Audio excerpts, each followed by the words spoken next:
Hi, my name is Jonathan. I'm the Operations Manager for the Forth Rivers Trust. I'm Sandra Stewart. I'm a consultant and I work with the Forth Rivers Trust. Today we're on the Allan water catchment, and this was one of the first projects that we had delivered, and it was to improve the habitat diversity in a very straight channel. So this one is called Revive the Allan.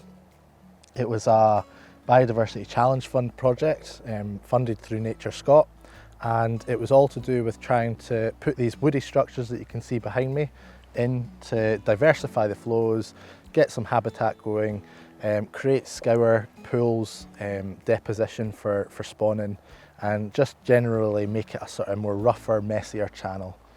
Yeah, so we started this off in 2020, and this is the first part of the project, putting in basically this big tree trunks with the root balls and the trunks are into the embankment and they're fixed in with posts. So all natural products that are holding in these tree trunks. And it's gone from a very calm, slow flowing, canalised river to behind us. You can see that there's a bit of movement now, and that's what you want, as Jonathan says, you want a bit of movement of the gravels, you want deep pools, you want shallow areas, and you want the river to start what we call reviving it. We won't ever restore it because we're not exactly sure where the original watercourse was, and we're also constrained by the embankments. You know, working with the landowner, we had to make sure that we were working within the land uses around about. So he has sheep in this field over here.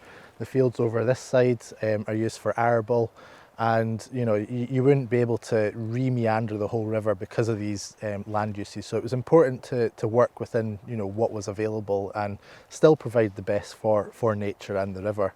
And this was a nice solution for that, and the landowner was up for this. And that's really key, is working with the landowner and the farmers on the catchment, because if it wasn't for them, we wouldn't be able to do these projects. And one of the things, we're standing on the embankment here, and we had to reinstate the embankment once we put the woody structures in. We've also planted about 2,000 trees on the embankment because this river didn't have an awful lot of riparian woodlands and riparian trees. Ideally, we wouldn't use plastic tree tubes, but we've had to use them because that's all there was at the time.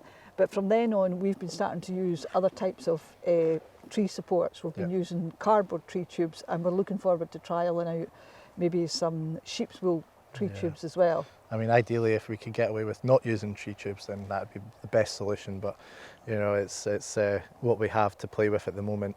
The other benefit of these structures is that they provide cover. So you know, although they aren't taking up too much of the river channel, they create pools underneath them, they create areas for fish to go into, and you know, other predators, natural, you know, predators that are in the wild, such as otters, fish-eating birds.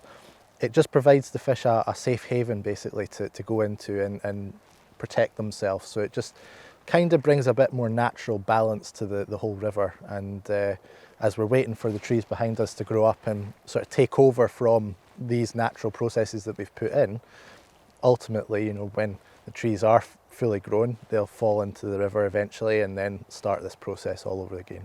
Before we do any of these projects, we have to do a whole load of habitat surveys. Yeah. We've got to do mammal surveys, fish surveys, and we did electrofishing before this project started, and then we did electrofishing after the project finished. And electrofishing is, well, you probably explain it better, Jonathan. Electrofishing is going in with a backpack, putting electricity through the water, and it stuns the fish.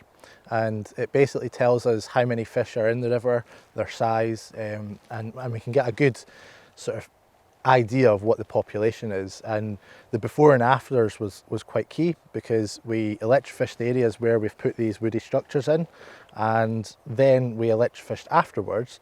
And although we haven't seen an increase immediately of the number of fish, what we did find was that the fish were actually going to these areas. There's been about 1,000% increase of the fish moving towards these structures. So rather than finding them spread out across the whole river channel, we're finding them huddled in around these structures because they're providing cover, providing food as well, sourced from the invertebrates that might be growing on the woody structures, and it's generally just improving the overall channel. So hopefully, as time progresses, we'll start seeing more fish rather than just more fish in certain locations, and we'll see how that progresses. Before we start the project, we've obviously got a lot of negotiations with a lot of people, but key is the landowner. and then we have to apply for the project funding, and that was done under the Biodiversity Challenge Fund.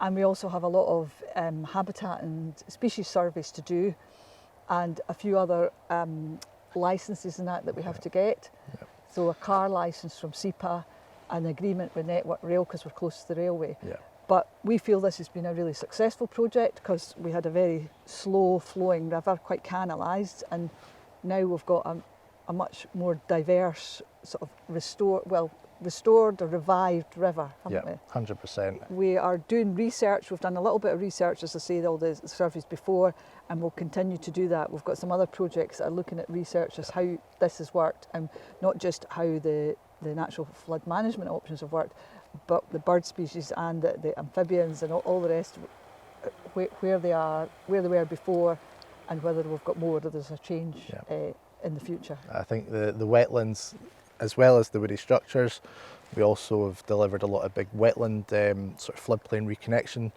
further downstream, which we'll go and have a look at next.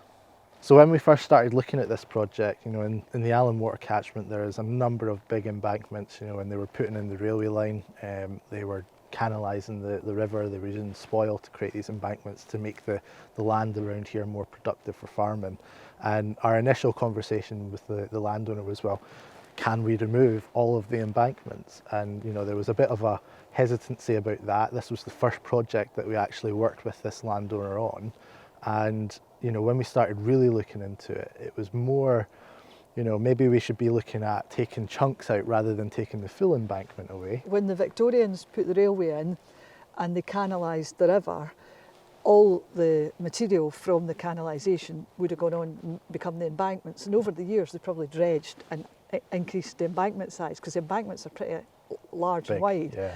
And so the river since then has never naturally been able to get onto its floodplain. So what we did here was, this is the lowest part, kind of just down below us, the lowest part of the embankment, it's almost kind of disappeared. So what we did is we did the measurements to get this new channel that we've created, and it splits into 3, and we did the levels so that we worked out, once the water comes up 1.1 metres above the bed of the Allan in a flood situation, it should come out along this channel. Yeah, and it's all about trying to store the water on the floodplain, protecting the communities downstream, but then it also has the benefits of, the wetland habitat that's been created, the waders, and all of the other wildlife that's using this area. Absolutely, because we've got standing water here from just below us. The water is actually held in there because it was agriculturally drained in the past. So we've had standing water. You're talking about wildlife. We never had waders here before, but we had peaweep or lapwing nesting here and fledged here. And between this site and the arable field across there at spring crops, it was an ideal habitat. Yeah. And also the spoil, we had about 1,000 tonnes of spoil, which we took to a site upstream and away off the floodplain, and we spread it out. And that was that nice kind of, it was like a spring ploughed and cultivated field, although it wasn't. And they nested on that as well. Aye. So it worked really, really well for natural flood management, we hope, because we've never had a really big flood, but also for biodiversity. The embankments here, especially, the studies that were put in to look at how the flooding would work, actually did highlight that keeping some of the embankments here would slow the water even more down because it traps it here for longer. And I think, maybe it isn't all about just removing every single inch of embankment. It's maybe chopping sections out to allow water behind it and store it for longer.